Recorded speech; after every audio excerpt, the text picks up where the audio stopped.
Hello, holidays. Well, this is the time of year when we entertain with delicious comfort food and some wine. Well, for me, that means staring at a wall of a bunch of wines at the booze store thinking, what do I get? Happens every time. Well, we need a good wine to make those warm, inviting dishes better. So we connected with renowned wine and food writer Brian Freedman to get his recommendations. Cheers.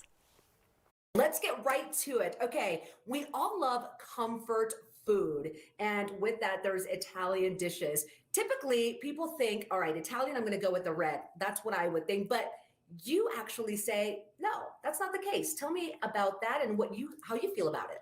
I mean, look, Italian food is a big category, right? I mean, certainly growing up, one of the reasons I'm in this line of business is because my father collects wine.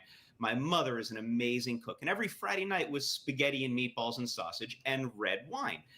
But not all Italian food requires red wine. I mean, vegetable lasagna, for example, risotto, right? Something like that. These are dishes where a great white wine can come in, right? So we have for that, I mean, something like the Criss Pinot Grigio.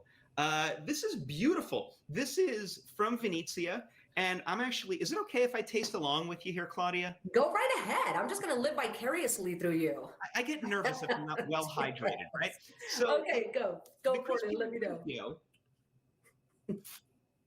What I love about this, right? It's high acid. There's this beautiful stone fruit, autumn orchard fruit. It's bracing, it's crisp, it's mineral. This is going to slice right through the richness and the fat and the protein in something like a veggie lasagna or a risotto, right? So it's going to allow the food to really shine in a way that it wouldn't on its own. It's also a great wine just, you know, as an aperitif, right? And for 15 bucks, for me, this embodies everything that makes the white wines of Northern Italy so exciting. And honestly, comfort food this time of year, I love it, but also in the summertime, right? Yeah. It's 80, 90, 100 degrees, a bottle of this, perfect. Whew, yes, and look, I've got one of my own, so yeah, we're going to be good friends a little bit later on today. Okay, everybody's cooking the turkeys, and they're wondering, what wine should I serve with turkey?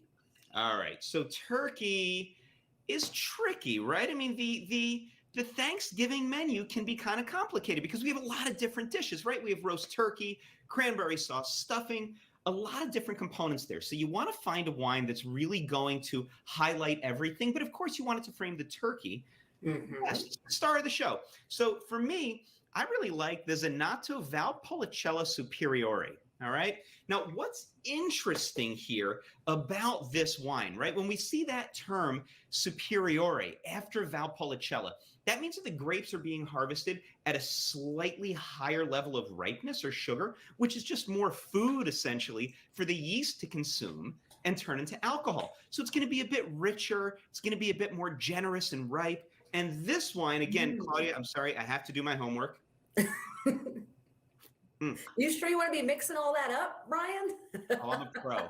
Believe me, I'm a pro. I've been tasting since 8:45 this morning, but this is the first alcohol I'm swallowing. So thank you. I'm starting my happy hour early. Thank you. Yes. So look, I think this is a delicious wine. Tons of like pure black cherries in here, sweet spice, chocolate for $17. I mean, this is fantastic. It's going to allow that roast turkey to really shine, but it's not going to overwhelm it, right? This is going to be a seamless partnership here. And here's a good pro tip for you, Claudia. People tend to think, okay, family gatherings, big roast turkey, but the next day, I think we can all agree that oftentimes that turkey sandwich is even better sometimes. Yes. Oh, yeah. And I think, and look, fake Dr. Brian is officially prescribing this. The Zanato Valpolicella Superiori with your turkey sandwich the next day at lunch, perfect. And I promise the rest of your day is going to be even better. I am loving the fake Dr. Brian because that is a really good tip. And you can ask your local wine purveyor about the wines listed on your screen. That Criss Pinot Grigio, whew, it's got my name all over it. Learn more about Brian Freedman and watch his web series online, briandfreedman.com, and follow him on social media.